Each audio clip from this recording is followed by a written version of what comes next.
Wahid Wong pada hari Senin telah mendaftarkan gugatannya ke Pengadilan Agama Jakarta Selatan terkait dengan gugatan cerai talak terhadap istrinya yang bernama Paula. Apa yang menjadi persoalan ini saya ibaratkan pagar makan tanaman. Itu dia punya judul cerita. Jadi bagaimana, seperti apa kejadiannya, karena ini sesuatu yang cukup pribadi, biar yang bersangkutan yang menjelaskan. Mungkin begitu, baik, ya, sampaikan sebagai apa sebetulnya. Aduh.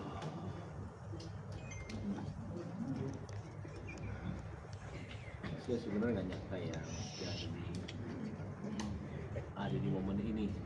Saya tuh sebenarnya menghindari. Maaf sih buat wartawan semuanya, saya kan nggak tanggung jawab.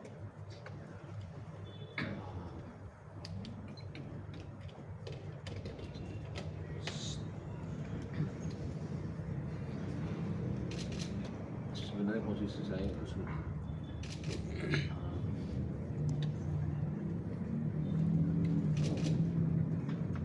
saya memang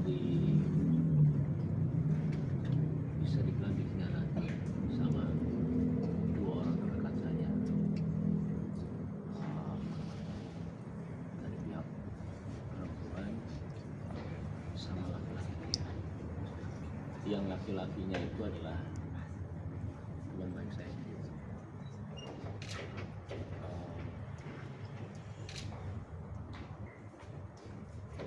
Sebenarnya pas kejadian itu, hari pertama saya itu sudah memaafkan, tapi pakai caranya saya. Dan saya nggak nyangkanya ketika saya mengetahui ada telepon laki-laki itu diganti sama pihak wanita yang nama-nama. Ya, kalian semua juga laki-laki lah. Jika ada di posisi itu, berat sekali untuk memaafkan. Karena maaf, saya tidak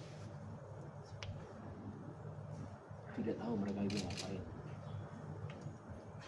Saya juga tidak mau suzon, cuman dari rantai semua itu, karena ini sudah 1 tahun ketidakjujuran itu ada.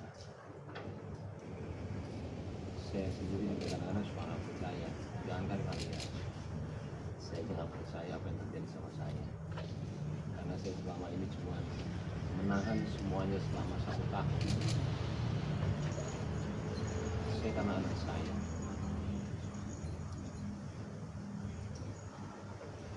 Saya kalau udah bicara anak, terus terang, apapun yang kalian mau bicara mengenai saya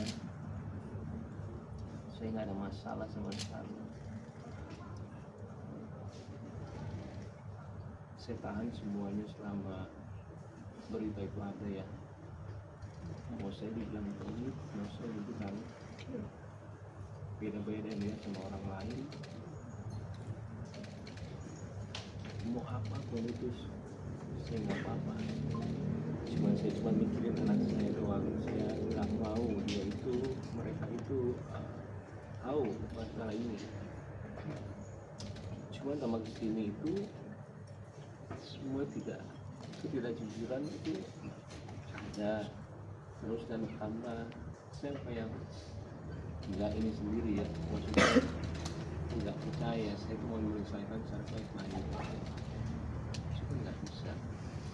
Kalaupun saya maaf banget ya, kalaupun saya bicara yang mau cari panggung, itu adalah momen saya ketika kejadian itu ada.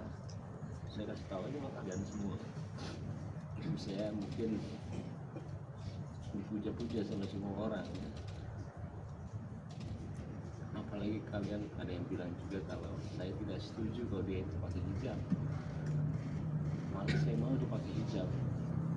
Pakainya hijabnya itu berbarengan bulannya dengan permasalahan ini.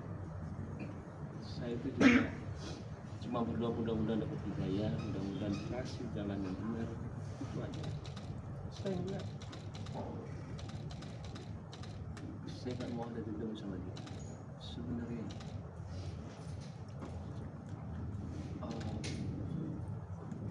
Apalagi bilang, saya jujur selama hidup saya itu baru dibilang pelit sama satu orang, istri saya sendiri. Saya juga sampai bingung, saya nggak pernah dibilang pelit sama orang seumur hidup saya. Kalau saya pelit, bagaimana mungkin saya menafkahi keluarga dia? Tanggungan dia bagi saya. Adiknya kita kerjakan di sini, adik yang satu lagi juga saya menyiasati untuk buat YouTube tanpa saya mengambil uang sama sekali. Saya lebih kayak memberikan hidup. Berarti orang tuanya pun tiap bulan saya kasih melebihi dengan orang tua saya. Kalau kalian tahu semua di sini, uang saya itu masuk perusahaan. Tapi uangnya tahu lah itu punya dia. Saya nggak ambil satu rupiah pun uangnya. Saya digaji dari perusahaan, Paula juga tanpa saya kasih tahu kalian nilai berapa. Saya tidak seperti itu. Jadi hasil kerja saya itu masuk perusahaan, Paula.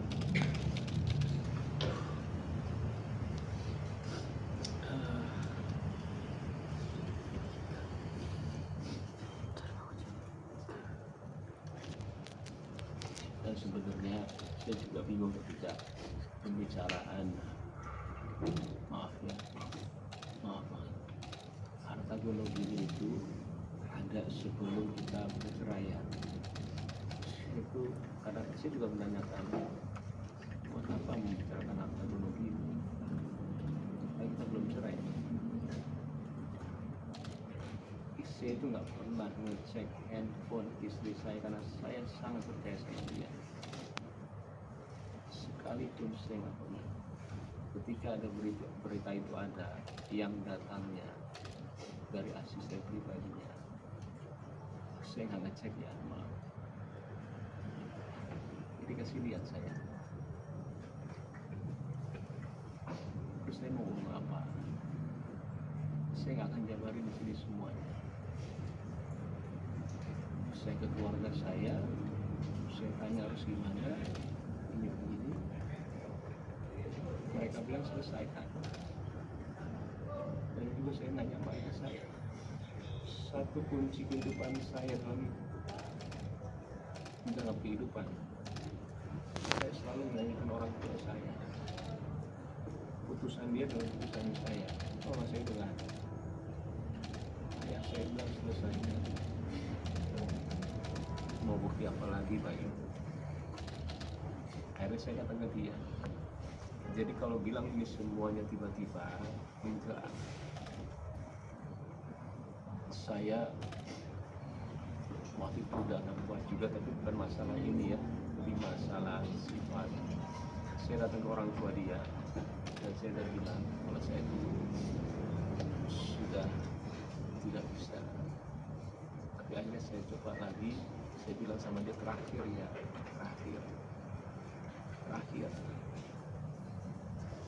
Ya setelah terakhir itu tiba-tiba dia kayak begini. Sekali lagi, mungkin saya tidak akan sering untuk ngobrol dulu sama kalian depan. Maaf, saya sengaja sekarang begini supaya clear aja. Saya juga saatnya kali ya, bukan membersihkan diri saya. Ya, dasarnya saya nggak tahu ini keputusan yang benar atau enggak. Karena kan saya harus bilang kalau memang ada ketidakjujuran itu. Cuma saya minta maaf sama wartawan. Saya juga tahu bukan lihat kalian. Tapi saya nggak mau juga. Saya kasihan anak saya.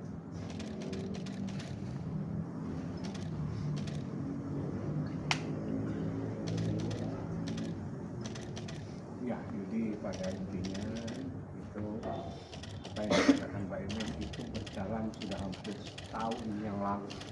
Jadi tepatnya November 2023 itu awal dan sudah dikembalikan, disampaikan, dibicarakan dan sebagainya.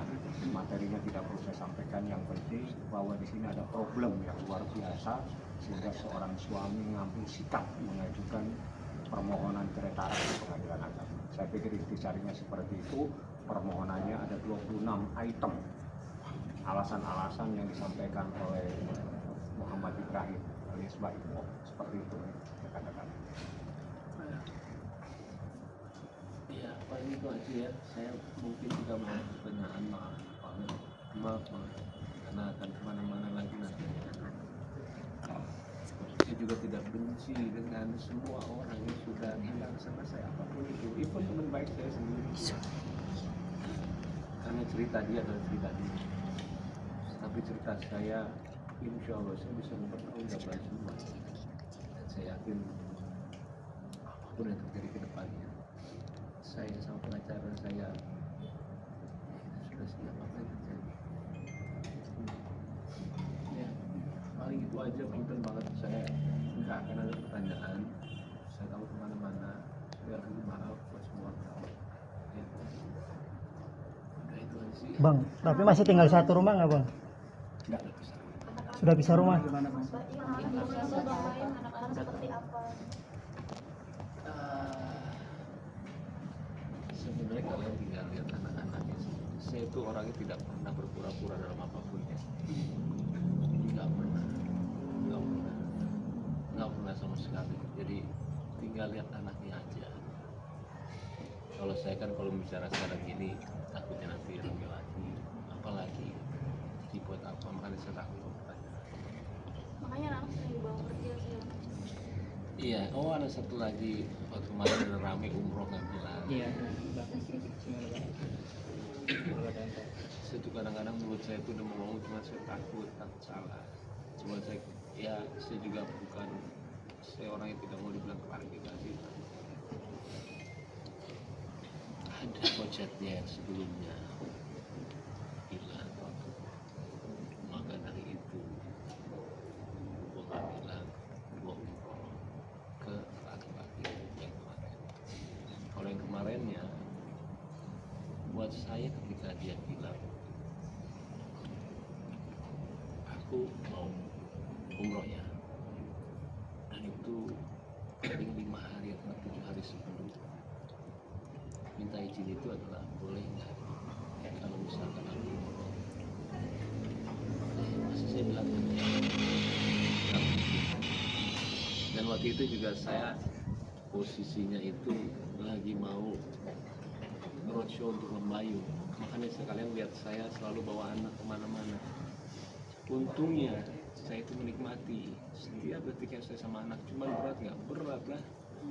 Belum lagi omongan orang, mau ngomong apa, mau dikira apa, enggak. Emang tiap saat susah lah. Kalau dia ketawa setiap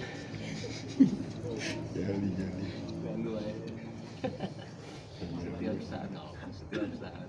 Setiap saat saya selalu mikirin anak. Jadi buat saya berat atau nggak berat, saya harus ke kota-kota manapun itu bawa anak. Jadi kalau misalkan dibilang izin atau nggak, buat saya kita ikut buat kemarin yang 2 sebelum itu memang tahan aja. Kalau yang kemarin saya bilang, ya makanya saya bilang nggak tahu. Itu sih. Berarti Kak Aswa, Mas Penta Hak Aswa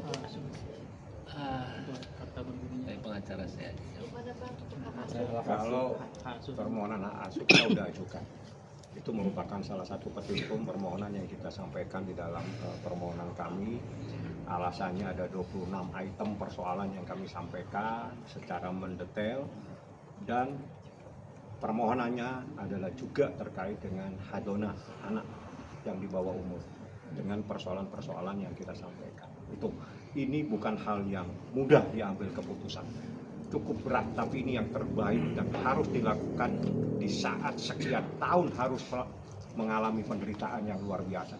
Tidak gampang seseorang laki-laki mengalami keadaan seperti ini.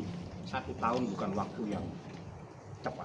lama sekali dia harus menderita, tidak sanggup, akhirnya pengadilan diserahkan persoalan ini ke pengadilan, seperti itu. Tapi sikap Paula sendiri di saat digugat cerai sama kamu gimana? Anda tanya ke Paula. Bang Ngobrol gitu sama Bang Fahmi, perselingkuhannya sejauh mana? Terus ada melanggar hukum pernikahan nggak sih Bang? Itu otomatis Anda bisa tanya ke Humas. Yang jelas 26 item itu adalah hal-hal yang luar biasa, bahkan dengan ayat-ayat pun kita sampaikan. Jadi seorang wanita itu bagaimana perilakunya terhadap seorang istri, terhadap semuanya ada. Dalil-dalilnya juga bukan hanya KUH, bukan hanya undang-undang perkawinan, termasuk kompilasi hukum Islam, termasuk ada beberapa hadis kita sampaikan. Bagaimana sikap seorang istri terhadap suaminya. Semuanya secara mendetail kita sampaikan. Detik kami sampaikan, kejadian tahun ini dan tahun-tahun kita sampaikan.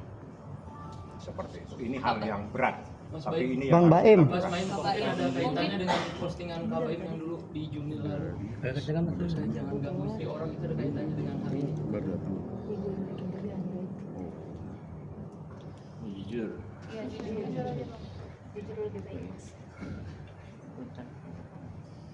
saya yang tahu masalahnya dan keluarga yang tahu masalahnya.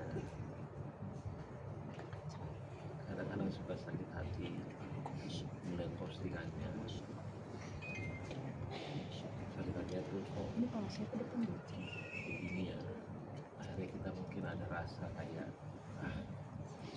tapi lama-lama sekali dua kali posting saya takutnya jadi seperti ini. Saya mute semuanya dan saya ya penting juga saya. Jadi setelah kejadian itu saya udah gak pernah lihat postingan dia semuanya yang buat saya tenang. Takutnya saya ada dendam karena yang tahu kejadian sebenarnya kan kita juga. Saya tidak bilang dia apa cuma dia sakit aja.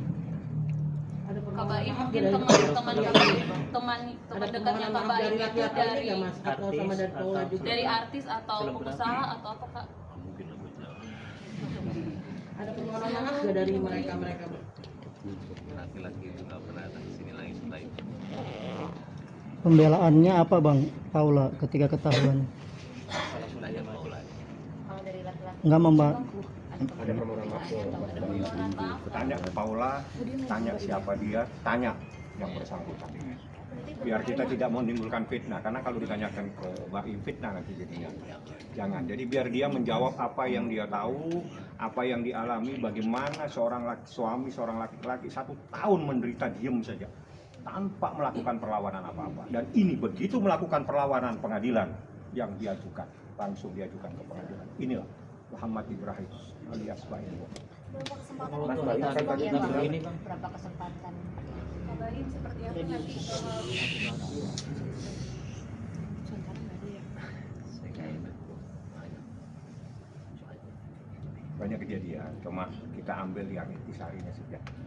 Intisarinya pagar makan tanaman. apa bang menjadi titik bang puncak untuk akhirnya berani speak up dan berani mengambil tindakan ini bang? Jadi gini, kalian ini baru tahu cerita, saya cerita dan tahu, mamanya ini baru tahu, keluarga saya udah tahu semua, orang-orang sini udah tahu semua, suster udah tahu semua. Jadi saya kalian cuma 100% buat tahu ini sudah semua juga pada saya nggak mau cerita. Ya kita lihat aja nanti perkembangan ini seperti apa. Ya sudah. tapi kenapa akhirnya Mas Baim yang memilih keluar dari rumah? Pertanyaan bagus tuh. Itu dia. Pertanyaan bagus banget. Saya pun juga merasakan hal yang sama. Tapi saya nggak akan cerita detailnya. Takutnya promo. Tapi saya mengalah. Dan saya sempat menidurkan anak. Jadi saya selalu mendengarkan orang ya. Jadi kepala sekolahnya piano kita. Kalau saya itu tidak boleh melihatkan berpisah sama anak-anak sampai 8 tahun. 1 bulan itu saya tidur anak tidur 9 jam 10 saya nungguin dia tidur dan saya keluar. sebulan penuh saya bantu. Sampai ada satu yang saya cerita kejadian ya, saya tidak mau lagi. Saya bilang sama dia, saya nggak mau dikasih lagi, saya nggak mau dulu, nggak mau. Saya sudah selesai. Berarti Bang, berarti pukulan Bang berapa Ardian bang untuk saling keluar dari rumah memblokir mungkin? nomor dengan Kak Paula dan saling memblokir nomor dengan Kak Paula sampai tadi. Berarti per bulan kapan bang kabarin untuk keluar dari rumah? Oke, ini pertanyaan ke kemana-mana. Saya nggak mau. Tadi udah perjanjian, sedikit aja pertanyaannya saya jawab. Yang penting saya jawab ya. Terima kasih wartawan. Ya. Akan datang nanti sidang perdana mediasi. wajib datang untuk sidang karena berdasarkan Undang-Undang Peradilan Agama, berdasarkan surat edaran Mahkamah Agung tentang mediasi, wajib dihadirkan pihak prinsipal, baik perkara cerai maupun perkara yang lain. Jadi insya Allah dia hadir, siap. Mas Baim anak ya bang. Mas Baim, Abdi mempersiapkan diri sehingga mimpi buruknya harus datang ke pengadilan yang tidak pernah diinginkan begini. Saya maaf ya, saya sekarang itu sebenarnya sudah siap. Apapun itu yang terjadi, sudah apapun itu. Jadi saya percaya aja. Udah, yuk. Oke, makasih.